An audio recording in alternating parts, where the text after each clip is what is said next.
नमस्कार, स्वागत है आप सभी का हिस्ट्री 360 चैनल पे। मैं रवि कुलरिया राजस्थान से। आज के इस वीडियो में हम बात करेंगे इतिहास विषय की किताबों के बारे में, विभिन्न जो एग्ज़ाम्स होते हैं उनमें किताबों की भूमिका के बारे में, कोचिंग्स की भूमिका के बारे में, नोट्स की भूमिका के बारे में। ये जो जनरल क्वेश्चन होते हैं विद्यार्थियों के मन में, उनको हम डील करने का प्रयास इस वीडियो के अंदर करेंगे। और यदि आप वीडियो पूरा ध्यान से देखेंगे, क्योंकि जो भी विद्यार्थी इतिहास में अपना करियर बनाना चाहता है वो पीजीटी का एग्जाम भी देता है, वो नेट जेआरएफ का एग्जाम भी देता है, और नेट जेआरएफ यदि उसका क्वालिफाई होता है तो फिर वो असिस्टेंट प्रोफेसर के लिए ट्राई करता है। तो इन सब प्रकार के एग्जाम के लिए आप बार बार में बहुत सारी किताबें न बदलें या कंफ्यूज न रहें क्या पढ़ना है क्या नहीं पढ़ना है, उसके संबंध में हम इस चर्चा को आगे बढ़ाएंगे ताकि आपको कुछ उसका बेनिफिट मिल सके। इसके अलावा एक अच्छी रणनीति ये होती है कि आपके जो परिवार के लोग हैं, आपके जो साथी हैं जिन्होंने इन एग्जाम्स को पास किया है, उनसे भी पूछ के आप किताबों का चयन यदि करते हैं, यदि कोचिंग्स का चयन करते हैं, नोट्स यदि उनसे आप लेते हैं तो उनसे भी आपको बेनिफिट होता है। तो ऐसी अपने आस पड़ोस के ऐसे लोगों से जरूर आप बातचीत कर लिया कीजिए। अब मैं धीरे धीरे इस वीडियो में इन सभी जो मैंने बातें लिखी हैं इनके बारे में चर्चा करूंगा। सबसे पहले महत्वपूर्ण किताबें और उनकी भूमिका PGT, net JRF, assistant professor के लिए। अब किताबों का कोई और छोर नहीं है, कहाँ से कहाँ तक, मतलब आप गिनती भी भूल जाएंगे, इतनी किताबें हैं, इतनी ही गाइड्स हैं, और सबके बारे में लिखते समय लेखक को यही लगता है कि मैं सबसे अच्छा काम कर रहा हूँ, और अपनी तरफ से कोई भी खराब लेखन करने का प्रयास नहीं करता। सभी अपनी तरफ से पूरा कोशिश करते हैं कि जिस एग्जाम के लिए वो किताब लिख रहे हैं वो बेस्ट हो उसके लिए। लेकिन जिस प्रकार से परीक्षाएं होती हैं, हो रही हैं, राजस्थान की हों, हरियाणा की हों, यूपी की हों, या जैसे DSSB KVS ये हों, या फिर नेट जेआरएफ के एग्ज़ाम हो, तो इन सभी जो स्टेट्स हैं या सेंटर की जो परीक्षाएं हैं पीजीटी से लेकर और असिस्टेंट प्रोफेसर नेट जेआरएफ तक की, उनमें किस प्रकार की किताबों से प्रश्न पूछे जाते हैं, कहाँ तक आप पढ़ सकते हैं, क्योंकि एक विद्यार्थी की लिमिट होती है। जैसे यहाँ मैं खड़ा हूँ, मेरे अपोजिट साइड में लाइब्रेरी है, यहाँ पर 500-700 किताबें इतिहास की पढ़ी होंगी, तो ये सिर्फ कोई नहीं पढ़ सकता, मैंने भी इनमें से सारी नहीं पढ़ी होंगी। तो विद्यार्थी तो बमुश्किल यदि सब्जेक्ट की बात करेगा तो 5-7 किताबों से ज़्यादा तो वो पढ़ ही नहीं सकता। लेकिन हर बार, और मैं जब वीडियो बनाता हूं तो विद्यार्थी पूछते हैं कि सर कभी कभी तो आप सिर्फ छोटी किताब बता देते हैं, कभी बड़ी भी बता देते हैं। इसका भी मैं कारण स्पष्ट करूंगा कि ऐसा क्यों होता है। एग्जाम कब होना है, कब से कोई तैयारी कर रहा है, उस पर डिपेंड करता है। जैसे कोई मुझे पूछेगा नेट जेआरएफ और असिस्टेंट प्रोफेसर के लिए किताब बताइए, तो मैं हर कालखंड के लिए कम से कम एक किताब जरूर बताऊंगा। लेकिन वही विद्यार्थी यदि अब जून में परीक्षा होनी है और मुझसे अप्रैल मई में यदि ये पूछता है कि सर मैं क्या पढ़ूं, तो बताइए मैं उसको हर कालखंड के लिए कैसे किताब सजेस्ट कर सकता हूं, जबकि मुझे पता है कि हर कालखंड की किताब वो नहीं पढ़ पाएगा, उसको मैं एक ही गाइड बता पाऊंगा। तो ये निर्भर करता है कि आपका एग्जाम कब होना है, कब से आप तैयारी कर रहे हैं, आपके स्टेट में या आपके जो सेंटर की कोई वैकेंसी है वो कब आप, हो सकता है कोई विद्यार्थी है मैं प्रीवियस में और वो नेट जेआरएफ के लिए सोच रहा हो कि मैं अगले साल दूंगा, तो उसके लिए किताबें भिन्न होंगी। क्योंकि किताबें ज़्यादा पढ़ने का अपना बेनिफिट तो है, अंत समय तक आते आते आपके पास थोड़ा सा कंसाइज मैटर, ऐसा मैटर होना चाहिए जिसको आप बार बार रिवाइज कर सके। तो उसके बारे में हम चर्चा करेंगे। महत्वपूर्ण किताबें और उनकी भूमिका। किताबों के संबंध में देखो, यदि मैं भारत के, क्योंकि चूंकि इतिहास का है ये, तो हम भारत के इतिहास से इसको शुरू करते हैं। भारत के प्राचीन इतिहास की यदि मैं बात करूं तो बहुत सारी किताबें ऐसी हैं, जैसे आपने नाम सुना होगा RS शर्मा। मैं सिर्फ इनका नाम लिख रहा हूं, आपको बताऊंगा कि इनमें से किस प्रकार से किस किताब को आप यूज कर सकते हैं। KC श्रीवास्तव, आपने नाम सुना होगा, KC श्रीवास्तव की किताब आती है। पप्पू सिंह प्रजापत की किताब का आपने नाम सुना होगा गाइड के रूप में, ये ऑथेंटिक किताबें मानी जाती है, नीचे है ये गाइड के रूप में मैं आपको बता रहा हूँ। यह सौरभ चौबे की किताब आती है, जो ज़्यादा प्रचलित है, उनके बारे में मैं बात कर रहा हूँ। यूँ LP शर्मा की भी किताब आती है, यूँ फिर बहुत सारे विद्यार्थी जो SK पांडे है उसकी किताबें भी पढ़ते हैं, लेकिन ज़्यादा जो प्रचलित है, अब ये जो किताब है वो इन एग्ज़ाम्स में बहुत ज़्यादा हेल्प आपकी नहीं करती, ये सिर्फ समझ बनाने के लिए है। कोई विद्यार्थी जिसका बैकग्राउंड दूसरा रहा हो या BA में बिल्कुल ही नहीं पढ़ा हो और एकदम शुरुआत से पढ़ना चाह रहे हो, तो पहले ये किताब पढ़ के वो आगे बढ़ सकता है। ये इसकी हरदम के लिए कोई इन एग्जाम्स के लिए जरूरी किताब नहीं होगी, लेकिन बेस बनाने के लिए बहुत इंपॉर्टेंट किताब है। यदि बिल्कुल आपके पास काफ़ी सारा समय है और आप शुरुआत करना चाहते हैं तो इस प्रकार की किताब है। नहीं फिर डिटेल के अंदर आती है KC श्रीवास्तव, ऑथेंटिक किताब मानी जाती है। गलतियां तो ऑथेंटिक किताबों में भी डेटा मिसमैच हो जाते हैं, लेकिन ऑथेंटिक किताब मानी जाती है। मतलब प्रश्न भी पेपर सेटर इस प्रकार की किताबों से बनाते हैं। तो ये किताब है, तो ये किताब भी आप, ये जो वाली की जो किताब है KC श्रीवास्तव की, या आप अक्रॉस ऑल एग्जाम्स, ये जो तीनों मैंने लिख रखे हैं इन सभी में यूज कर सकते हैं, और सिर्फ एक इससे भी काम चलाया जा सकता है इन सभी एग्जाम्स के अंदर। फिर आती हैं जो दो ज़्यादा पॉपुलर गाइड हैं, एक पप्पू सिंह प्रजापति की और एक सौरभ चौबे की। फैक्चुअल इन्फॉर्मेशन भी इनमें काफ़ी हैं। जिस प्रकार से हम देखते हैं कि एग्जाम का ये भरोसा नहीं होता कि वो फैक्चुअल ही पूछेंगे या कॉन्सेप्चुअल क्वेश्चन ज़्यादा डाल देंगे, इसका कोई भरोसा नहीं होता। किन किताबों से प्रश्न ज़्यादा आएंगे इसका भी एक मोटा मोटा अनुमान लगाया जा सकता है, तय नहीं होता हर एग्जाम में। हर स्टेट की अलग अलग पेपर सेटर होते हैं। हर एग्जाम में आप एग्जाम अक्रॉस, अभी अब मैं बात करूं राजस्थान में असिस्टेंट प्रोफेसर की, पिछला पेपर आप देखेंगे तो बिल्कुल पीजीटी के लिए जो किताबें पढ़ते थे उससे काम निकल जाता है। लेकिन अभी जो असिस्टेंट प्रोफेसर का उसमें अप्रोच थोड़ी सी अलग अपनानी पड़ी विद्यार्थियों को, क्योंकि कॉन्सेप्चुअल क्वेश्चन बहुत पूछ लिए, फैक्ट भी पूछे वो भी बहुत ज़्यादा डीप पूछ लिए, तो उसमें ज़्यादा तैयारी की आवश्यकता पड़ जाती है। तो एक विद्यार्थी को जब वो कोई परीक्षा देने जा रहा है तो उसको तो हर प्रकार से तैयार होकर जाना पड़ेगा, क्योंकि वैकेंसी रोज नहीं आती। आपके स्टेट में कोई पीजीटी की वैकेंसी आती है तो उसके 2-3 साल बाद में आती है, कई स्टेट में 4-4, 5-5 साल भी निकल जाते हैं। तो एक जो वैकेंसी है उस पर यदि आप पूरी तरह फोकस्ड हैं तो उसमें आपको अपना सर्वश्रेष्ठ करने का प्रयास करना चाहिए। तो ये दोनों ही किताबें फैक्ट वाली किताबें हैं ज़्यादातर, और इनको याद करने में थोड़ी समस्या का सामना हमें करना पड़ता है। क्यों? क्योंकि जहाँ ज़्यादा फैक्ट होंगे वहाँ पर उनको याद करने में समस्या होगी, आपका दिमाग उस तरीके से रोचकता का अनुभव उसके अंदर नहीं करेगा।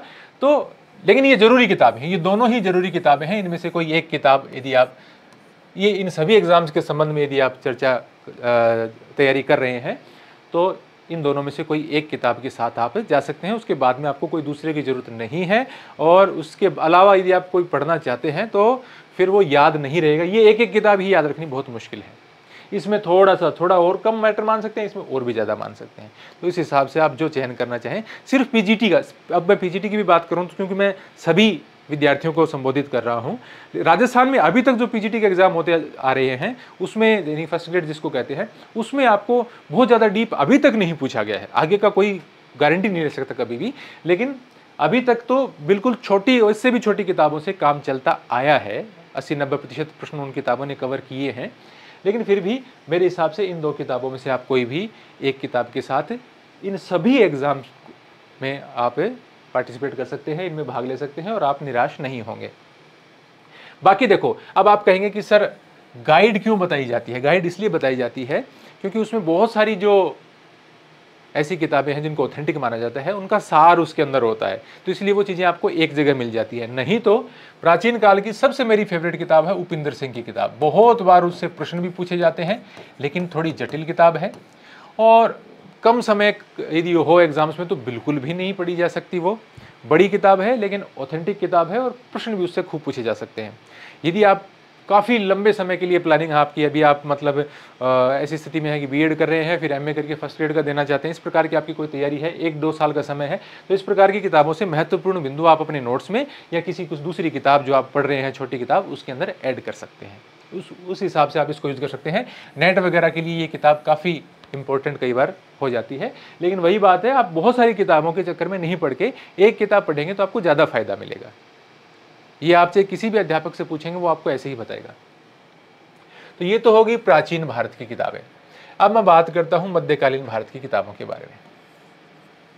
मध्यकालीन भारत की किताबें, ऑथेंटिक किताबें जहां से पेपर सेटर क्वेश्चन भी बनाते हैं, उन किताबों की मैं बात करूं तो एक तो है सतीश चंद्रा की 2 भागों में किताब। जो सिंगल भाग में आती है वो तो जीएस के लिए पढ़ते हैं, यूपीएससी में जीएस के लिए पढ़ते हैं। जो सिंगल पार्ट में आती है वो किताब आपके इन एग्जाम्स के लिए इंपॉर्टेंट नहीं है, उसमें बहुत कम डेटा है। तो सतीश चंद्र की 2 पार्ट आते हैं, फर्स्ट एंड सेकेंड।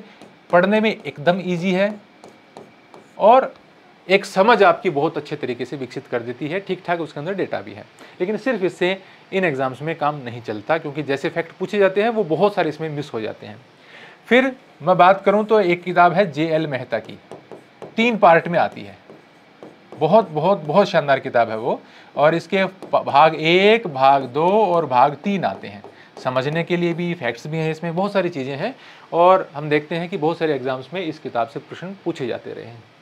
तीसरा, इसमें अब आप देखो, आप बीच बीच में से वीडियो देखोगे तो आप कंफ्यूज होगे कि सर बहुत सारी किताबें बता रही हैं। मैं एक ही किताब बताऊंगा लास्ट में आपको, लेकिन किन किताबों का आप सहारा ले सकते हैं कम समय में, उसके बारे में हम बात करेंगे। एक आती है हरीशचंद्र वर्मा की 2 पार्ट की, हिंदी माध्यम कार्यान्वयन निदेशालय दिल्ली विश्वविद्यालय की ओर से, हरीशचंद्र वर्मा की। इसके 2 भाग आते हैं, मोटे मोटे 2 पार्ट हैं इसके, लेकिन ऑथेंटिक किताब मानी जाती है।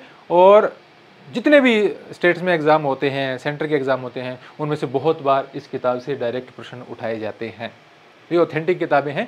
इनमें से बहुत ज़्यादा आपके पास समय हो तो आप इस प्रकार की किताबों को पढ़ सकते हैं, या आप जैसे चूज़ करना चाहें तो मैं आपको बता रहा हूँ कि आप यदि सिर्फ सतीश चंद्र आपको यदि लगता है कि आपके पास है और ईजी लग रही है, तो आप जेएल मेहता का सिर्फ तीसरा पार्ट आप लेके पढ़ सकते हैं। नहीं, आप जेएल मेहता के 3 पार्ट, या ये जरूरी नहीं है कि आप इन किताबों को पूरा ही पढ़ें। यदि आपके पास ऐसी स्थिति है कि किताबों पे आप खर्च कर सकते हैं तो इस प्रकार की किताबें अपने पास रखें। कभी ऐसी स्थिति हो, देखो हमारा मूड हर टाइम एक जैसा नहीं होता। हर वक्त हमें जो फैक्चुअल किताबें हैं उनमें हम लगातार पढ़ते हैं तो हमारा दिमाग ऐसा होने लगता है कि बिल्कुल मन नहीं लगता। उस समय में आप इस प्रकार की किताबें, कुछ टॉपिक्स पढ़ सकते हैं, आपको इंटरेस्टिंग भी लगेगा। कोई टॉपिक उसमें समझ में नहीं आ रहा, इसमें से कुछ डेटा भी उसमें आप ऐड कर सकते हैं और आपकी एक समझ भी विकसित होगी, क्योंकि समझ विकसित करने वाले सवाल यदि आते हैं तो फिर वो किताबें जो एकदम आप फैक्चुअल गाइड पढ़ते हैं उसमें से होने मुश्किल हो जाते हैं। ऐसी स्थिति के लिए आप पढ़ सकते हो। बाकी मैं यदि बताऊँ तो बहुत सी किताबें हैं, लेकिन सौरभ चौबे की मध्यकालीन भारत की किताब है, वो बहुत बड़ी भी नहीं है, और पीजीटी, एपी एग्ज़ाम, इस प्रकार के एग्ज़ाम्स में जितने क्वेश्चन जरूरी होते हैं, जितने एक विद्यार्थी की क्षमता होती है याद रखने की, उतने इसमें से मिल जाते हैं। और ये मैं देखता हूँ कि पीजीटी लेवल तक के या असिस्टेंट प्रोफेसर लेवल तक के भी विद्यार्थी है वो इसी किताब को पढ़ते हैं। इससे ज़्यादा किताब पढ़ने की कोशिश भले ही कर लो, लेकिन उसको याद रखना मुश्किल है। तो ये किताब आप इसमें चूज़ कर सकते हैं। साथ में आप इनमें से कुछ किताबें, जैसे मैंने आपको बताया कि जेएल मेहता के 3 पार्ट आप रख सकते हैं, सतीश चंद्रा के 2 पार्ट और जेएल मेहता का तीसरा पार्ट आप रख सकते हैं, या हरीश चंद्र वर्मा के 2 पार्ट रख सकते हैं। जब आपको लगे कि आप थोड़ा सा फ्री माइंड होकर पढ़ना चाहते हैं, डिटेल में पढ़ना चाहते हैं, तो उसको पढ़ लें। कुछ नया मिले तो आप सौरभ चौबे में ऐड कर लें। ये एक आप रणनीति इसके अंदर अपना सकते हैं।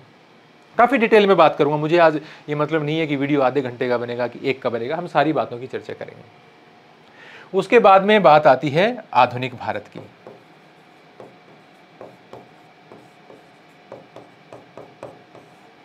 आधुनिक भारत के अंदर जो, जैसे इसमें आपने यूपीएससी के लिए सुना होगा, आर.एस. शर्मा बताते हैं, फिर यहाँ पे सतीश चंद्रा वाली बताते हैं जो सिंगल पार्ट वाली आती है वो, और इसमें विपिन चंद्रा नाम बताते हैं। अब ये जो विपिन चंद्रा वाली किताब है, ये सिर्फ एक मतलब पूरा उसका खाका आपके तैयार हो जाता है। इंपॉर्टेंट किताब है वैसे, और समझने में बहुत आसान है, और आपको भारत का राष्ट्रीय आंदोलन और आधुनिक भारत से संबंधित जो चीज़ें हैं वो लगभग इसमें समझ में आ जाती हैं। लेकिन इन एग्जाम्स के लिए ये पर्याप्त नहीं हो पाती। ये वही बात है जो मैंने आपको बताया कि आर.एस. शर्मा कौन पढ़ सकता है, जो शुरुआत कर रहा है वो एक बार के लिए इसको पढ़ सकता है। फिर उसके बाद में विपिन चंद्रा का ही एक भारत का स्वतंत्रता संघर्ष किताब आती है, वो काफ़ी बड़ी आती है, उसमें बहुत से इंपॉर्टेंट डेटा भी दे रखे हैं, लेकिन वो पूरा आपका आधुनिक भारत कवर नहीं करती और बड़ी किताब भी है, इसलिए विद्यार्थियों के लिए वो एग्जाम्स के टाइम में पढ़ते रहना मेरे हिसाब से ठीक नहीं होगा। और कुछ महत्वपूर्ण किताबें इसके अंदर हैं। एक सुमित सरकार की किताब आती है, 1885 से शायद 1947 तक ऐसा कुछ आता है। सुमित सरकार की आधुनिक भारत की किताब आती है। एक शेखर बंदोपाध्याय की किताब आती है, प्लासी से विभाजन तक। शेखर बंदोपाध्याय की प्लासी से विभाजन तक किताब आती है। ये जो किताबें हैं, इन किताबों से आप भारत का कोई भी एग्जाम ले लो, उनमें से प्रश्न उठाए जाते हैं। थोड़ा डिटेल वाला या फैक्चुअल नहीं होके जो कॉन्सेप्चुअल क्वेश्चन है वो बहुत बार शेखर बंदोपाध्याय में मिल जाता है। लेकिन ये किताब इतनी आसान नहीं, सुमित सरकार पढ़ने में बहुत आसान है, ये इतनी आसान नहीं है किताब पढ़ने में, लेकिन फिर भी ये जरूरी किताबें हैं। आप रखना चाहें तो इनको रख सकते हैं। लेकिन अभी तक जो किताबें चल रही हैं, मैं गाइड के रूप में बात करूँ तो गाइड के रूप में परीक्षा वाणी ठीक किताब है, और लगभग सभी एग्जाम्स के अंदर ये अपना काम कर देती है। या फिर आप इन सभी किताबों को छोड़कर लेना चाहें तो अरविंद भास्कर की किताब आती है 2 पार्ट में। इसमें डेटा मिसिंग नहीं हो इस प्रकार से काफ़ी सारे फैक्ट उसके अंदर डाल रखे हैं। पढ़ने में थोड़ी सी आपको कठिन लग सकती है, खासतौर से दूसरा भाग कई जगह पे, क्योंकि जहाँ बहुत ज़्यादा डेटा आएगा वहाँ याद रखने में परेशानी होगी, वो नॉर्मली सबको कठिन लगेगा। लेकिन फिर उसके बाद में आपको इन प्रकार की किताबों की आवश्यकता इन एग्जाम्स के लिए नहीं है। आप अरविंद भास्कर के 2 पार्ट आते हैं वो पढ़ लेंगे तो उसके बाद में आपको आवश्यकता नहीं पड़ती। एक किताब पढ़ें तो परीक्षा वाणी से आपका काम चल जाता है। मैं लगभग आप देखेंगे कि बहुत सारी किताबों के नाम लिख रखे हैं, लेकिन अंततः आप किसके साथ जा सकते हैं वो भी बताया है। और आप डिटेल में पढ़ना चाहें कभी, या अंडरस्टैंडिंग अपनी बनाना चाहें तो कौन सी किताबें पढ़ सकते हैं वो भी मैं आपको साथ साथ बता रहा हूं, ताकि सभी प्रकार के विद्यार्थियों का यहाँ पर उनका उत्तर आपको मिल सके। तो ये तो हमारी बात हो गई पूरी की पूरी भारत के इतिहास की। अब मैं बात करता हूँ विश्व इतिहास की। हालांकि नेट में तो वो आपके नहीं है, लेकिन पीजीटी में कुछ एक आध स्टेट को छोड़ के लगभग स्टेट में पीजीटी के सिलेबस में वो होता है, असिस्टेंट प्रोफेसर के सिलेबस में होता है विश्व इतिहास की।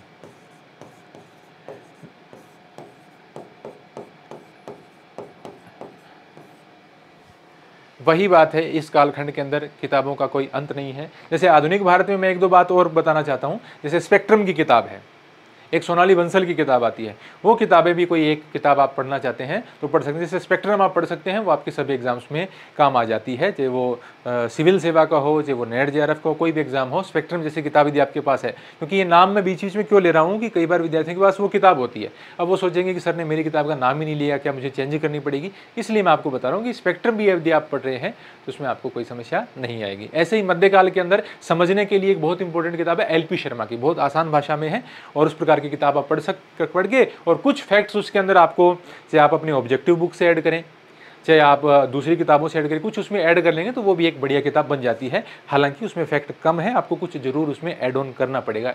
ये जो एग्जाम्स के बारे में हम चर्चा करें, उसके बाद में हमारे आती है विश्व इतिहास की बातें। अब मैं सामने मेरे जो अलमीरा में लगी हुई है, मतलब विश्व इतिहास की कम से कम भी 40-45 किताबें वहाँ पर लगी हुई हैं। लेकिन जो आमतौर पर विद्यार्थी, चाहे वो कॉलेज एजुकेशन में पढ़ रहे हो, नेट जेआरएफ के लिए तो इसका ज़्यादा महत्व नहीं है विश्व इतिहास का, क्योंकि उसमें तो इंडियन हिस्ट्री आती है। तो लेकिन और भी यदि आप एमए के लिए पढ़ रहे हैं या असिस्टेंट प्रोफेसर के लिए पढ़ रहे हैं, तो एक जो ऑथेंटिक किताब भी मानी जाती है और है काफ़ी बड़ी, लेकिन जो कई सालों से चली आती है, जैन एंड माथुर की किताब। ये किताब आप ऑथेंटिक मान सकते हैं और इसे पढ़ सकते हैं, प्रश्न इससे बनते हैं। बहुत बार प्रश्न हमने देखा है कि डायरेक्ट इससे पूछे जाते हैं, जरूरी किताब है ये। और बहुत सारी किताबें हैं, लेकिन चूंकि मैं इन एग्जाम्स की बात कर रहा हूँ तो उसके लिए उनकी ज़्यादा चर्चा नहीं करूँगा, सिर्फ मैं अब गाइड पे आता हूँ। गाइड में एक किताब है अरविंद भास्कर की, जो लंबे समय से चलती आ रही है और विभिन्न जो पीजीटी के एग्ज़ाम हैं, असिस्टेंट प्रोफेसर के एग्जाम है, वो चाहे राजस्थान के हों, दूसरे स्टेट के हों, विद्यार्थी उस किताब को पसंद करते आ रहे हैं और उस किताब ने अपने आप को प्रूव किया है। दूसरी किताब जो अभी पीछे कुछ महीनों पहले आई थी, नाथ पब्लिकेशन की, इसके लेखक एक हैं राम सिंह सरावग और एक जेपी सैनी, उनकी किताब है, नाथ पब्लिकेशन की ओर से आई थी। ये किताब में इन्होंने थोड़ा सारणीबद्ध कर दिया, पॉइंट्स वगैरह अलग से बना दिए और अच्छे तरीके से उन चीज़ों को मैनेज करके थोड़ा सा लिख दिया। मैटर लगभग वही है जो अरविंद भास्कर के अंदर है, तो चेंज करने की कोई विशेष आवश्यकता नहीं है, लेकिन पढ़ने में, याद करने में थोड़ी सी इजी लगी मुझे। और अभी जो असिस्टेंट प्रोफेसर का एग्जाम हुआ है उसमें यदि मैं बात करूं तो लगभग दोनों ही किताबों की आइडेंटिकल परफॉर्मेंस रही है, यानी दोनों में से लगभग बराबर प्रश्न हमें देखने को मिले हैं। उसके अलावा भी यदि कोई प्रश्न बच जाते हैं तो उसके लिए आपको कभी पीछा नहीं करना चाहिए, उन प्रश्नों को आप कभी भी नहीं पकड़ पाएंगे, उसके लिए आप अपने किताबों की संख्या मत बढ़ाएं। तो ये हो गई विश्व इतिहास की बात। अब मैं फिर बाद में भूल जाऊंगा, मैं इन दोनों के लिए ही प्रश्न बैंकों की बात भी कर लेता हूं, क्योंकि ऑब्जेक्टिव बहुत जरूरी है। प्रश्न बैंकों की यदि मैं बात करूं तो भारतीय इतिहास के प्रश्न बैंक, भारत के इतिहास के जो प्रश्न बैंक आते हैं, बहुत सारे नाम हैं। यूथ कंपटीशन का बहुत आता है, यूपी में काफ़ी बिकता है, राजस्थान में बिकता है। इसके अलावा घटना चक्र का भी आता है, सौरभ चौबे का भी आता है, एस के पांडे का भी पुराने समय से 3 पार्ट में आ रहा है, जिसमें सिविल सेवाओं के ज़्यादा प्रश्न हैं। और मैं सामने देख लेता हूँ कोई रह गया, नाथ पब्लिकेशन का भी इसके अंदर आता है, और अरिहंत का आता है, काफ़ी सारे वहाँ पे रखे हुए हैं अरिहंत वगैरह, लेकिन जो ज़्यादा पॉपुलर है उनकी हम बात कर लेते हैं। इस प्रकार के एक प्रश्न बैंक आते हैं। कुछ समय बाद हमारा भी आ जाएगा एक इसके संबंध में, जून एंड तक या जुलाई में हमारी ओर से भी कोशिश की जाएगी इसके अंदर, लेकिन मैं अपनी ओर झुकाव न रखते हुए जो है उनके संबंध में आपको सारी बातें एकदम क्लियरली बताने की कोशिश करूँगा। इसमें काफ़ी सारे प्रश्न हैं, और लेकिन प्रश्नों की रिपीटेंस आपको बहुत ज़्यादा देखने को मिलती है, और कई बार आपको लगता है कि एक पेज पढ़ लिया, प्रश्न वही 2-3 घूम रहे हैं। ये समस्या रहती है प्रश्न बैंकों के अंदर, और उसका ये कोई जरूरी नहीं है कि इसकी कोई नकारात्मक बात है। कई बार आपको एक ही प्रकार का प्रश्न थोड़ा बहुत घुमा फिरा के अलग अलग एग्जाम से पूछा जाता है। तो उसको डालने का मतलब ये भी हो सकता है कि विद्यार्थियों को पता चले कि ये बहुत बार पूछा जा रहा है थोड़ा बहुत घुमाकर, तो इसलिए भी डाल देते हैं। तो उसका कोई, मैं ये नहीं कह रहा कि सही है कि गलत है, वो अपनी अपनी सोच हो सकती है। घटना चक्र का प्रश्न बैंक ठीक है, और लेकिन इसमें क्या है कि वो बीच बीच में थ्योरी भी देते हैं और प्रश्न बैंक भी देते हैं, प्रश्न भी देते हैं। तो इसके कारण प्रश्नों की संख्या थोड़ी सी कम रह जाती है, इसलिए अकेले प्रश्न बैंक के रूप में इसको मैं नहीं सजेस्ट करता कई बार। हालांकि प्रश्न जो दिए हैं वो अच्छे दिए गए हैं। फिर उसके बाद में सौरभ चौबे का प्रश्न बैंक है, इसमें भी प्रश्नों की संख्या मुझे कम लगी घटना चक्र की तरह ही, तो इसलिए भी एक प्रश्न बैंक के रूप में इसको सजेस्ट नहीं किया जा सकता।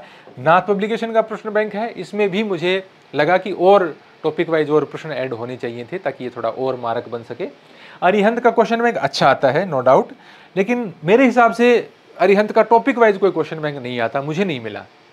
देखो अब कुछ कह सकते हैं कि सर इनका ये और आता है वो और आता है, अब किताबें अनंत हैं। मैं एक छोटे कस्बे में रहता हूँ, सारी चीज़ यहाँ पे मिलती भी नहीं है, ऑनलाइन इधर उधर मेरे को जहाँ दिख जाती है वो मैं मंगवा लेता हूँ और उसके बारे में चर्चा कर लेता हूँ। तो अरिहंत का क्वेश्चन बैंक है अच्छा, लेकिन टॉपिक वाइज नहीं है। कभी आपको लगे कि आप मिक्स्ड टॉपिक में आप यदि प्रश्नों का हल करना चाहें तो शायद ये आपके काम आ सकता है।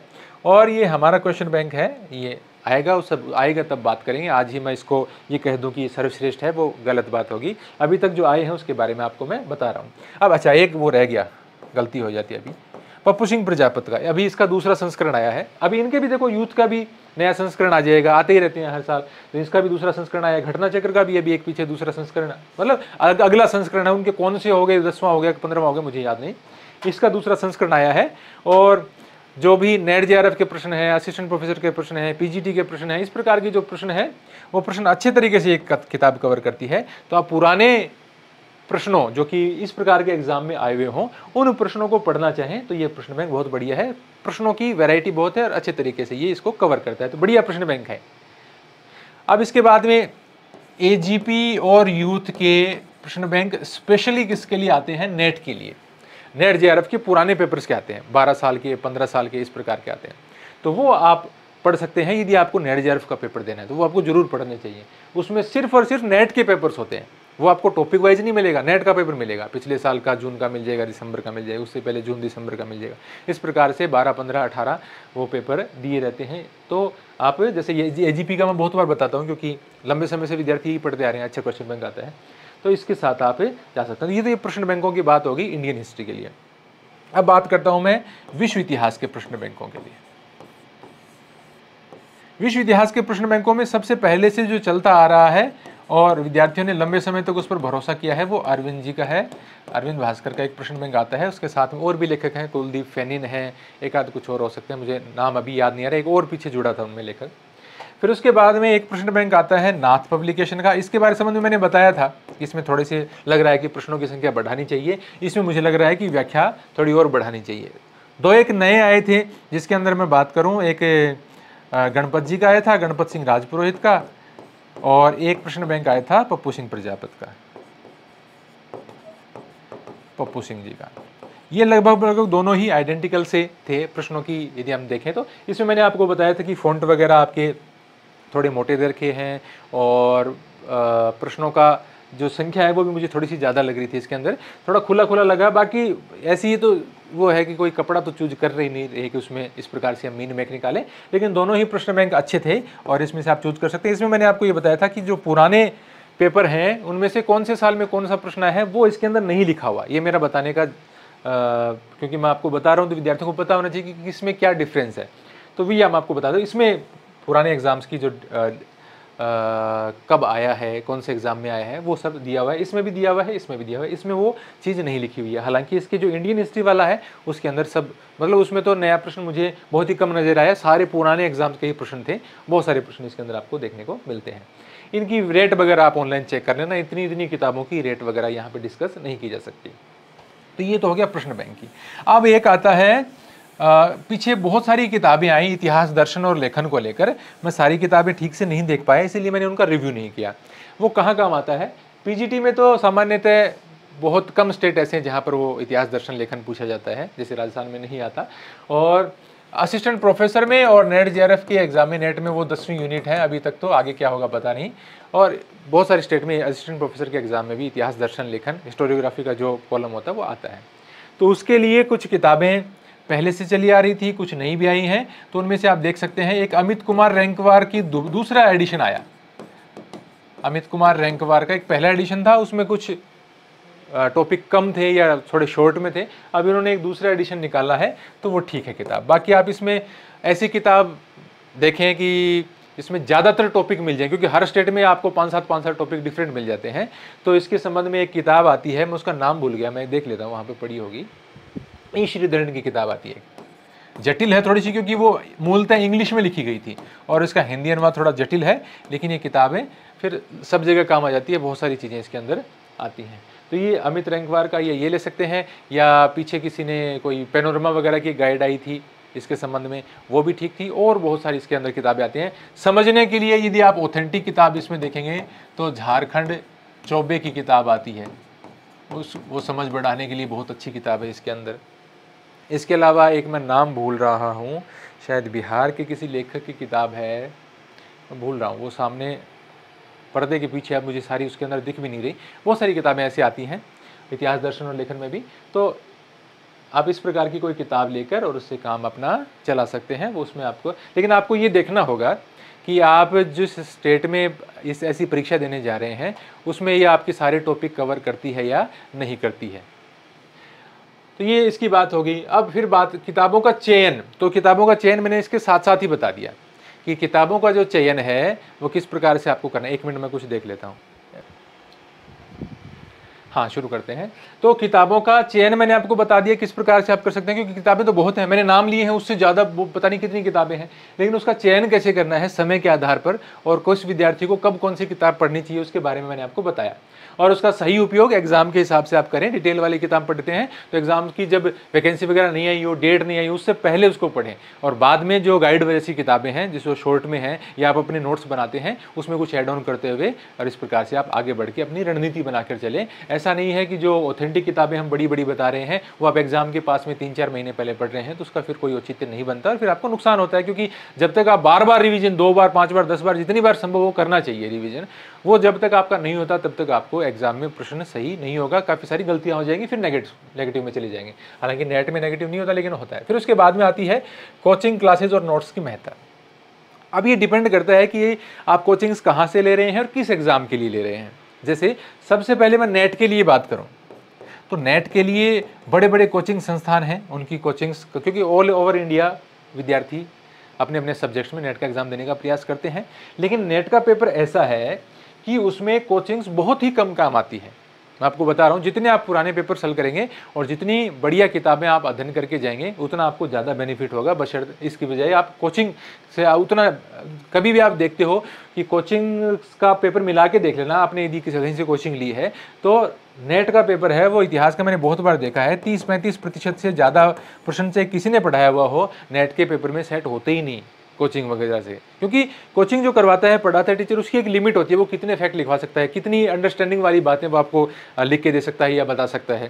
क्योंकि इसमें काफ़ी ज़्यादा डिमांडिंग ये है। सिर्फ इसका एक ही बेनिफिट है कि इसमें नेगेटिव मार्किंग नहीं आती।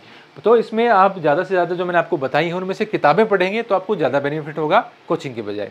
तो ये आप कर सकते हैं। बाकी आप समझने के लिए करना चाहते हैं तो आप ज़रूर करें, लेकिन सिर्फ उस पर डिपेंड मत रहें। मैं किसी के खिलाफ नहीं हूं कि ये आप ऑनलाइन या ऑफलाइन कोचिंग करें ही नहीं।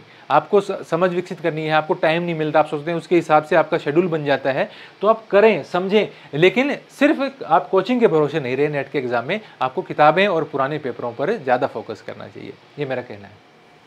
फिर पीजीटी का एग्जाम। अब पीजीटी के एग्जाम में मैं जो विभिन्न स्टेट में सेंटर की जो परीक्षा उसकी भी बात करूंगा, राजस्थान की थोड़े से अलग पॉइंट बता दूंगा क्योंकि राजस्थान के विद्यार्थी ज़्यादा देख रहे हैं और आगे ऐसे पीजीटी की जो फर्स्ट ग्रेड की परीक्षा है उसकी वैकेंसी भी आने वाली है, तो उसके संबंध में हम बात करेंगे।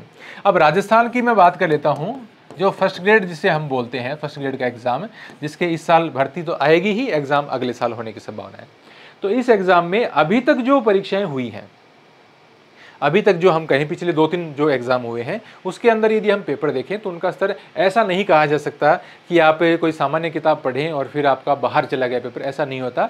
ठीक ठाक पेपर उसमें से आ सकता है, नॉर्मल। जैसे मैं बात करूं कि सिर्फ एक गाइड जो आर्य गाइड है वो बहुत बार बच्चे पढ़ते हैं, आर्य कॉम्पिटिशन टाइम से, वो जो गाइड है उससे भी काम चला है। मैं ये नहीं कह रहा कि हमेशा चल जाएगा या हर एग्जाम से चलता है, इस प्रकार की गाइड से भी काम चला है भारत के इतिहास में। अभी तक, आगे का कोई किसी का कोई गारंटी नहीं ले सकता।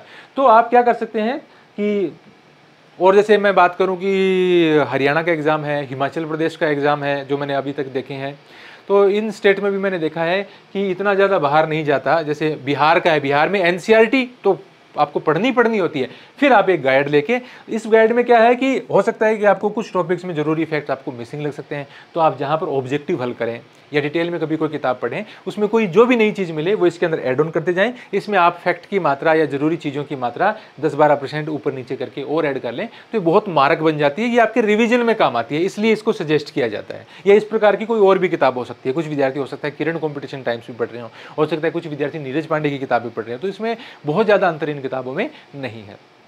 तो इस प्रकार की किताब, अब बहुत सारे विद्यार्थियों का ये प्रश्न राजस्थान में तो ये पूछा जाता है कि इंडियन हिस्ट्री के लिए फर्स्ट ग्रेड में सिर्फ आर्य कंपटीशन के सारे चले जाएं क्या? अभी तक का ट्रेंड है उसके अनुसार आप जा सकते हैं। मैं ये नहीं कहूँगा कि आप हर काल के लिए बहुत बड़ी किताबें पढ़ें, लेकिन फिर भी आप एहतियात के लिए हर काल की एक किताब जरूर पढ़ें, क्योंकि अभी परीक्षा में बहुत समय है। उसमें जो जरूरी चीज़ लगे आपको, पुराने पेपरों में जो आप पढ़ते हैं उनमें जरूरी चीज़ें लगे, वो इसमें ऐड करते जाएं, तो आपकी समझ तो उन किताबों से विकसित हो जाएगी और बार बार में रिवीजन के लिए आप इस किताब को काम में ले सकते हैं और कुछ काम आपका ऑब्जेक्टिव किताबों को हल करने से हो जाएगा। तो ये मेरा कहना है इसके संबंध में। बाकी कुछ जैसे यूपी के अंदर जो पीजीटी का पेपर होता है वो थोड़ा सा और ज़्यादा फैक्ट उसके अंदर आते हैं, तो उसके लिए मैं ज़रूर कहूँगा कि आप जो पप्पू सिंह प्रजापति की किताब है या सौरभ चौबे की जो किताबें हैं, परीक्षावाणी है, अरविंद भास्कर जी वाली किताबें हैं, इनमें से देखो मैं आपको बताता हूँ उसमें डिफरेंस क्यों है। क्योंकि वहाँ पर सौरभ चौबे जो मध्यकाल की आती है, प्राचीन में पप्पू सिंह प्रजापति की आती है, आधुनिक में अरविंद जी भास्कर की आती है। इस प्रकार की किताबें उस स्टेट में चुने जाने की आवश्यकता है, क्योंकि वहाँ पर वैकेंसी की संख्या और जो परीक्षा देने वाले विद्यार्थियों का अनुपात है वो काफ़ी बड़ा है। तो वहाँ पर चैलेंज ज़्यादा है, वहाँ पर कंपटीशन ज़्यादा है। ऐसी स्थिति में आप ये नहीं सोच सकते कि मैं थोड़ा पढ़ के वहाँ पे सफलता प्राप्त कर लूँगा। वहाँ पर आपको ज़्यादा डिमांडिंग है वो उस स्टेट का एग्ज़ाम। तो वैसी स्थिति में आपको थोड़ा ज़्यादा डिटेल में जाना चाहिए और इस प्रकार की किताबें आपको पढ़नी चाहिए उसके अंदर। फिर जैसे सेंटर के एग्ज़ाम हैं, केवीएस का एग्ज़ाम है, एनवीएस का एग्ज़ाम है, पीछे ईएमआरएस हुआ, तो उनमें आप ध्यान रखें कि पहले तो आप एनसीईआरटी अच्छे से पढ़ें, उसके बाद में हर कालखंड में जो मैंने आपको एक एक किताबें बताई हैं उन किताबों को पढ़ें, ताकि जो भी 80-85% पेपर आपको उनमें से मिल जाए, उसमें से आप ज़्यादा से ज़्यादा सॉल्व करने की कोशिश करें। तो अभी जो कोचिंग क्लासेस की मैं बात बता रहा था, तो राजस्थान में फर्स्ट ग्रेड का जैसा एग्जाम अभी तक होता आ रहा है, उसमें जो कोचिंग वाले पढ़ा रहे हैं, जिस हिसाब से पढ़ा रहे हैं, उसमें से ठीक ठाक पेपर मैनेज होता है, अच्छे तरीके से मैनेज हो जाता है। कई बार जैसे अभी असिस्टेंट प्रोफेसर का है, वो थोड़ा सा अलग लेवल का पेपर था। उसमें नॉर्मल जो आप कोचिंग क्लासेस में पढ़ते हैं सिर्फ उसी से काम नहीं चलेगा, उसमें जो किताबें यदि साथ में पढ़ी हैं तो आपको बेनिफिट ज़्यादा मिला है। जो विद्यार्थी आप जिन्होंने परीक्षा दी है उनसे आप चर्चा करके इस बात के बारे में जान सकते हैं। कोचिंग क्लासेज राजस्थान के संबंध में कौन से टीचर्स किस प्रकार से पढ़ाते हैं, कैसे उपलब्ध है, उसके बारे में भी हम चर्चा करेंगे। तो ये पीजीटी का जो एग्ज़ाम है उसके लिए, या असिस्टेंट प्रोफेसर के एग्जाम के लिए बहुत बढ़िया कोर्स मिलते नहीं। जैसे यूपी के बहुत सारे विद्यार्थी मेरे को कहते हैं कि सर हमारे स्टेट में, तो मुझे यूपी का एक तो ये नहीं पता कि वहाँ कौन कौन पढ़ाता है, उनके सिलेबस के अनुसार किसने पढ़ाया है, या मध्य प्रदेश में असिस्टेंट प्रोफेसर के सिलेबस के अनुसार किसने पढ़ाया है, तो वो बताना मुश्किल हो जाता है कि उनके स्टेट में हो सकता है कोई बहुत अच्छा टीचर हो और मुझे उसकी जानकारी नहीं हो। क्योंकि एक शिक्षक की लिमिट होती है कि वो किन किन को, मैं किस किस का कोर्स खरीद के चेक करूँ कि भाई वो बढ़िया पढ़ा रहा है कि नहीं पढ़ा रहा है। वो तो विद्यार्थी उनका डेमो देखें, जो पहले जिन्होंने उनसे कोचिंग ली है उनसे पूछेंगे तभी उनको पता चलेगा। तो पीजीटी के एग्ज़ाम्स के लिए या एपी के एग्ज़ाम्स के लिए आप कोचिंग ले सकते हैं, लेकिन आप किताबें अपने साथ जरूर रखें। किताबों को आप, भूमिका को आप नकार नहीं सकते, किताबें आप जरूर रखें। अब राजस्थान में पीजीटी का आगे एग्जाम होने वाला है, तो विद्यार्थियों का प्रश्न रहेगा कि सर, क्योंकि बहुत सारी ऐसी गृहिणियां भी होती हैं, या किसी ने थोड़े समय के लिए पढ़ाई छोड़ रखी है, या कईयों को होता ही है कि किताबों से नहीं, एक बार टीचर बता दे तो उसके बाद में अच्छी अंडरस्टैंडिंग बनती है, फिर हमें अच्छे से याद होता है। हर की अलग स्ट्रेटजी होती है, और कईयों के पास, विद्यार्थियों के पास पैसा भी पर्याप्त होता है, तो वे सोचते हैं कि कोई फ़र्क नहीं पड़ता कि 2000 का, 5000 का, 10,000 का कोर्स लें, या कहीं 50-60 हज़ार लाख रुपए में कोचिंग लेके, तो हमें फ़र्क नहीं पड़ता, हम जा सकते हैं। तो ऐसे विद्यार्थी कोर्सेज ले सकते हैं, ऐसे विद्यार्थी अपने हिसाब से ऑफलाइन कोचिंग के लिए कहीं जा सकते हैं। अब राजस्थान में भी इतना बड़ा है कि वहाँ कौन कौन पढ़ा रहा है उसके संबंध में पूरी जानकारी इकट्ठा करना मुश्किल है। 2 बड़े कोचिंग संस्थान हैं, जैसे एक उत्कर्ष है और एक कलाम है। तो ये हर सब्जेक्ट के कोर्सेज देते हैं। तो इसके अंदर जो टीचर, क्योंकि इनमें हो सकता है कि इन संस्थानों में एक से ज़्यादा टीचर भी पढ़ा रहे हो तो मुझे उसकी जानकारी नहीं है। तो इनका कोर्सेज कैसा है, इनकी डेमो लेके देखिए, फिर आपको पता चलेगा। इंडिविजुअल टीचर्स की मैं बात करूं तो जैसे गणपत सिंह राजपुरोहित का कोर्स है, और इतिहास में यदि मैं बात करूं तो सबसे ज़्यादा यदि कोई कोर्स डिमांडिंग रहता है और सबसे ज़्यादा जो विद्यार्थी जिस कोर्स को पसंद करते हैं पिछले एग्जाम्स में भी और अभी भी ट्रेंडिंग में रहता है, वो इनका कोर्स रहता है। इसके अलावा एक उग्रसेन सिहाग जी, शायद वो असिस्टेंट प्रोफेसर हैं, असिस्टेंट प्रोफेसर तो हैं ही शायद, वो भी पढ़ाते हैं, उनका भी कोर्स चलता है। और इसके अलावा मैं बात करूं तो एक सीकर से हैं शायद रवि फगेड़िया, उनका भी कोर्स चलता है, उनकी भी शायद अपनी एक ऐप है, उस ऐप का नाम मुझे अभी याद नहीं आ रहा, लेकिन वो भी कोर्स कराते हैं। वो शायद ऑफलाइन भी पढ़ाते हैं, ऑफलाइन बहुत सारे विद्यार्थियों ने पहले भी उनसे पढ़ा है, लेकिन ऑनलाइन में यदि मैं बात करूं तो इनका सबसे ज़्यादा डिमांडिंग रहता है कोर्स। और अभी तक जो फर्स्ट ग्रेड के एग्जाम हुए हैं उनमें उनके कोर्स में से जो पढ़ाया है, क्योंकि वो हर चीज़ लिखवाते हैं, यदि मैंने उनके डेमो देखे हैं उनके चैनल के ऊपर, तो जो पढ़वाते हैं वो लिखवाते हैं एग्जैक्ट उसका। तो अभी तक फर्स्ट ग्रेड के जो एग्जाम हुए हैं उनमें उनके पढ़ाए हुए से अधिकांशतः प्रश्न हमने देखे हैं कि लगभग 85% से कम कभी नहीं रहता उनका स्कोर। पीजीटी के एग्जाम में, राजस्थान फर्स्ट ग्रेड का जो एग्जाम है उसमें उनके कोर्स से नहीं रहता। आगे क्या होता है उसके बारे में हम नहीं कह सकते, लेकिन फिर भी इनके कोर्स के साथ भी यदि आप ये लेना चाहें या इनका कोर्स लेना चाहें, इनका कोर्स लेना चाहें, कोई भी कोर्स लें, तो जब ये टीचर पढ़ाते हैं तो उसके साथ साथ आपको किताबों पे भी एक नज़र मार लेनी चाहिए, क्योंकि कई बार कोई हो सकता है कोई ऐसा एग्जाम हो जिसमें कॉन्सेप्चुअल क्वेश्चन ज़्यादा आ जाए। तो पढ़ाते समय एक लिमिट होती है कि आप 1 घंटे की क्लास लेते हैं, उसमें आपको टॉपिक कंप्लीट करना है, या 1-1 घंटे की 2 क्लास में 4 क्लास में टॉपिक कंप्लीट करना है। तो कौन से फैक्ट आप रखेंगे, कौन से छोड़ेंगे, कितनी कॉन्सेप्चुअल बातें आप बोलेंगे, और हो सकता है उस समय अध्यापक के पढ़ाते समय कुछ बात उनसे मिस हो गई जो कि बताई जानी थी, जो अंडरस्टैंडिंग जो समझाने के लिए, एक अंडरस्टैंडिंग डेवलप करने के लिए बताई जानी जरूरी थी, वो हो सकता है उस समय उस अध्यापक के दिमाग से मिस हो गई, लेकिन उसका प्रश्न आ जाए तो उसका नुकसान तो आपको ही उठाना पड़ता है। तो आप इस प्रकार, जैसे आप गणपत सिंह जी राजपुरोहित का कोर्स भी लें, तो एक तो जैसे इनके कोर्स में बहुत सारे वीडियो हैं, 400, 500, 600 इस प्रकार से वीडियो हैं। तो कभी भी चाहे इनका कोर्स लें, चाहे किसी कोचिंग का कोर्स लें, चाहे उग्रसेन सिहाग का लें, रवि फगेड़िया जी का लें, भर्ती आने के बाद में डेट घोषित होने के 3-4 महीने बचे हैं, मतलब परीक्षा के 4-5 महीने बचे हैं, तब आप कोर्स लेते हैं तो कोई फायदा नहीं है। मैं कहता हूं आपको नुकसान होगा, फायदा नहीं होगा, पहले मैं बता रहा हूं आपको। अब इसमें इन शिक्षकों को बुरा लगता है या किसी कोचिंग संस्थान को बुरा लगता है तो भाई साहब मेरे पास कोई इलाज नहीं है। आप इनका कोई भी आप कोर्स लेते हैं, वीडियो कोर्स जिसमें आपके पास बहुत सारी वीडियो हैं जिनको देख के आपको नोट्स उतारने हैं, तो वो आप एग्जाम से काफ़ी पहले लें यदि आपको उसका बेनिफिट लेना है। तो रेगुलरिटी बनाएं, उनका वीडियो देखें, अपने नोट्स बनाएं, तैयार करें, ताकि जब भर्ती आए तो आप वीडियो देख चुके हों या थोड़ी बहुत ही क्लासेज आपकी बची हो और आपके नोट्स तैयार हों, तो आप ज़्यादा से ज़्यादा ऑब्जेक्टिव हल कर पाएँ, फिर आप उनका बार बार रिवीजन कर पाएँ ताकि आपको सफलता मिल सके। मैं यहाँ पिछले पता नहीं कितनी मिनट का वीडियो है, इतनी बार से यहाँ पे बोल के बता रहा हूँ। तो मेरा यहाँ अब मैं बताऊँ इन किताबों के बारे में, मेरे एक किताब मैंने आपको बताई, वो भी अभी आई नहीं है, और आने के बाद भी ये भी नहीं पता कि विद्यार्थियों को पसंद आएगी नहीं आएगी। मैं अपना कुछ नहीं बेच रहा यहाँ पे। किसी को ये लगता हो कि ये किसी की क्यों बुराई कर रहा है, किसी की क्यों बढ़ाई कर रहा है, किसी किताब को क्यों अच्छा बता रहा है, क्योंकि मुझे लगता है कि इससे विद्यार्थियों को फायदा होता है। जिस दिन मुझे ये लगेगा कि इससे विद्यार्थियों को फायदा नहीं हो रहा, मैं नुकसान कर रहा हूँ, मैं छोड़ दूंगा, बंद ही कर दूंगा। ये मेरा कोई मेन काम नहीं, बिल्कुल ही पार्ट टाइम है। और पिछले यदि आप चैनल पे संभाल लीजिए, पिछले 4-6 महीनों में मैंने गिनती के महीने में 2-3 से ज़्यादा वीडियो नहीं बनाए, क्योंकि मेरी ज़्यादा इच्छा ही नहीं होती। तो मैं ये किताबों के बारे में आपको एक समझ विकसित कर रहा हूँ, कोचिंग्स की भूमिका मैं आपको बता रहा हूँ कि आप कोर्सेज ले सकते हैं, लेकिन कोर्सेज टाइमली लीजिए और सिर्फ डिपेंडेंट नहीं रहिए उनके ऊपर। किताबों पुराने पेपर्स देखें, उसमें देखें कि क्या मिस हो रहा है, क्या आ रहा है, कुछ जरूरी लगे तो अपने नोट्स में ऐड ऑन कीजिए। वो कब होगा ऐड ऑन? यदि आप समय से वीडियो देखिए, नोट्स बना लेंगे, फिर आप कुछ ऑब्जेक्टिव हल करेंगे, किसी की टेस्ट सीरीज लेंगे या ऑफलाइन कहीं टेस्ट देंगे, या कोई आप ऑब्जेक्टिव किताब हल करेंगे, या कोई और आर्य कंपटीशन जैसी किताब से फैक्ट देखेंगे, तो आपको लगे कि ये हमारी क्लास में मिस था और जरूरी लग रहा है, तो आप उसमें ऐड करते जाइए। तो उसी कोर्स के अंदर है आप 5-10% फैक्ट या कुछ जरूरी चीज़ जहाँ मिस लग रहे हैं वो और ऐड कर लेंगे, तो आपकी तैयारी ज़्यादा बेहतर होगी। उसमें कोई आपका ज़्यादा टाइम कंज्यूम नहीं होगा और आपके अंदर कॉन्फिडेंस भी ज़्यादा डेवलप होगा। नहीं तो आपके मन में अंत तक यदि यही बना रहेगा कि पता नहीं इससे आएगा कि नहीं आएगा, तो फिर वो कहीं ना कहीं आपको इफेक्ट डालता है आपकी तैयारी के ऊपर, आपकी मानसिक स्थिति के ऊपर।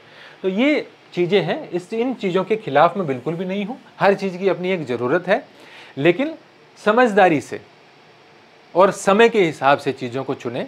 और बहुत ज़्यादा इनकी ज़रूरत इसलिए नहीं है क्योंकि हर विद्यार्थी पैसा इन्वेस्ट नहीं कर सकता। तो ये बिल्कुल भी कतई आवश्यक नहीं है कि जिस विद्यार्थी के पास पैसा नहीं है वो औरों से दौड़ में पीछे है, ऐसा बिल्कुल नहीं है। 2-5 हज़ार रुपये आप किताबों पे इन्वेस्ट करके और अच्छे तरीके से तैयारी करते हैं, फिर आपको न तो किसी का कोर्स लेने की आवश्यकता है, न किसी की टेस्ट सीरीज लेने की आवश्यकता है, न किसी का मॉक टेस्ट लेने की आवश्यकता है। वो कोई भी हो, चाहे भले ही मैं ही क्यों ना हो, कोई भी हो, उसमें सब आ जाते हैं, उसमें कोई एक्सेप्शन नहीं बचता। किताबों के साथ तैयारी करने वाला किसी भी रूप में कोचिंग करने वाले से पीछे नहीं रहेगा, यदि वो अच्छे तरीके से किताबों को समझ सकता है और उसकी डेडिकेशन है और उसमें ऐसी क्षमता है कि वो उन किताबों को पढ़ के और जाके अच्छे तरीके से एग्जाम हॉल में बैठ कर पेपर कॉन्फिडेंस का दे सकता है, तो उस विद्यार्थी को कोचिंग्स की जरूरत नहीं होती है। ठीक है, तो आप कोचिंग्स का क्या यूज है उसमें मैंने आपको बताया, कब लेना चाहिए, किस प्रकार से आप उसको यूज कर सकते हैं और कैसे उसकी सहायता से आप अपने आप को और बेहतर बना सकते हैं, इन बातों के बारे में मैंने यहाँ पे चर्चा की है। अब मैं एक बार ये सोच लेता हूँ कि मैं कुछ मिस नहीं हो गया हो। किताबों के बारे में मैंने आपको बता दिया, कोचिंग क्लासेस के बारे में आपको बता दिया। अब राजस्थान में, क्योंकि राजस्थान के विद्यार्थी देख रहे हैं, तो पीजीटी एपी के एग्जाम में एक टॉपिक और रह जाता है राजस्थान के इतिहास का। राजस्थान का जैसे फर्स्ट ग्रेड के सेकंड पेपर में भी राजस्थान का इतिहास है, तो उसके लिए राजस्थान में जो भी विद्यार्थी प्रतियोगी परीक्षाओं की तैयारी करता है उसको उसके पास राजस्थान के इतिहास की कोई किताब होती है, चाहे वो नाथ पब्लिकेशन की हो, चाहे वो लक्ष्य की हो, चाहे वो दीनदयाल की हो, चाहे वो पैनोरमा की हो, या फिर कोई और जैसे कोई भी संस्थान हो उनकी किताबें यदि हो, तो उनमें से कोई भी किताब यदि आपके पास है तो उस किताब के जो उसमें जो टॉपिक आपके सेकंड पेपर में दिए हुए हैं, फर्स्ट पेपर में भी आपके काम आती है, तो उस किताब से आप वो टॉपिक तैयार कर सकते हैं। जितना ज़रूरत होता है वो सभी किताबें वो कवर कर लेती हैं, उसमें कोई शंका नहीं है। इसके बाद भी आपका कोई सवाल है या आपको लगता है कि ये बात मैंने गलत बोली है या सही बोली है, तो उसके संबंध में आप कोई क्लैरिफिकेशन चाहते हैं या आपकी कोई डाउट है किताबों को लेकर, तो आप मुझे मैसेज कर सकते हैं, आप कमेंट में अपनी बात पूछ सकते हैं।